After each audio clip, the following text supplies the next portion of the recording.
Il y a eu de violentes émeutes à Tizi Ouzou, mais également dans plusieurs villages de Grande et Petite Kabylie.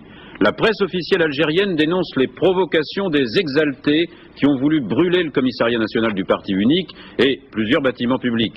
El Moudjahid, le journal, parle d'un complot politique mené par des organisations implantées en France où elles trouvent bon accueil et une certaine assistance, dit le journal. On dit qu'il y a eu des victimes dans ces affrontements et de nombreuses arrestations, mais les informations sont imprécises car Tizi Ouzou est interdite aux journalistes étrangers. La question que l'on peut vous poser, Haït Ahmed, c'est de savoir si au travers de cette revendication culturelle, il n'y a pas une revendication politique avec la recherche à long terme d'une certaine autonomie et pourquoi pas d'une certaine indépendance. Écoutez, tout d'abord, je dois dire que je suis profondément bouleversé d'apprendre que le sang algérien est versé en Kabylie, que des centaines de jeunes sont enlevés, que de centaines de travailleurs, d'étudiants gisent dans les hôpitaux. Je viens d'apprendre que tous les médecins de l'Algérois ont été appelés à la rescousse. Je dénonce le caractère fasciste de la répression devant des manifestations dont tout le monde s'accorde à dire qu'elles ont été pacifiques, qu'elles ont été non sectaires. Nous avons assisté à un processus digne des méthodes staliniennes. On évacue les journalistes de la Kabylie, les témoins gênants, on téléguide des éditoriaux. Monsieur Haït Ahmed, est-ce que vous pouvez me répondre quand même? Est-ce que derrière cette revendication, il y a un but politique d'autonomie? Il est certain que la revendication culturelle en Kabylie s'inscrit dans l'ensemble des revendications sociales, politiques et culturelles de l'Algérie. Il n'y a jamais eu de revendication spécifique à la Kabylie.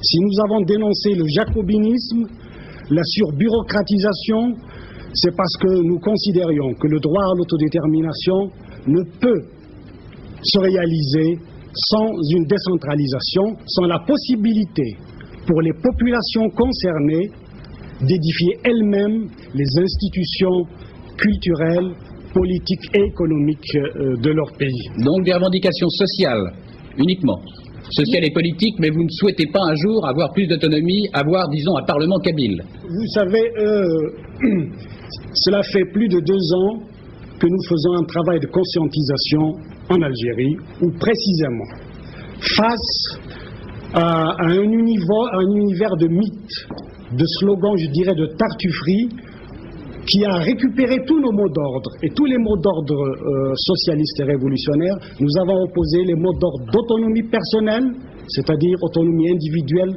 droit de sûreté, dignité, respect de la personne humaine, autonomie locale, ce qui veut dire que le développement, nous le concevons à partir de la base, autonomie régionale. Parce que si nous sommes pour le régionalisme positif et démocratique, pour ramener le pouvoir au niveau populaire, nous dénonçons les régionalismes dont les appareils d'État sont devenus de véritables citadelles. Monsieur Haït, le gouvernement algérien vous accuse d'être manipulé par l'étranger.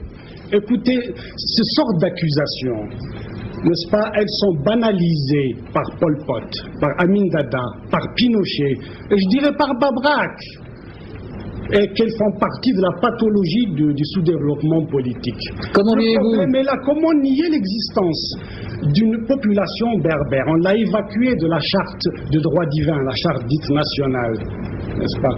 Comment nier l'existence d'une culture? Algérien n'a pas, disons, d'héritage dynastique ou monarchique. Il est issu du droit à l'autodétermination. Et dès l'instant où ce droit a été confisqué, il y a une illégitimité originelle.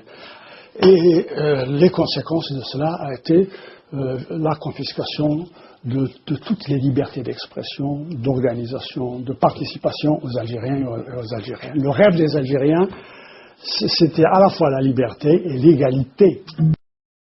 À partir du moment où on a reconnu l'islam comme religion d'État, l'islam, en tant que religion, n'a pas échappé à l'instrumentalisation systématique par le pouvoir. Les mosquées étaient devenues, comme au temps de la colonisation, des tremplins pour la propagande du régime.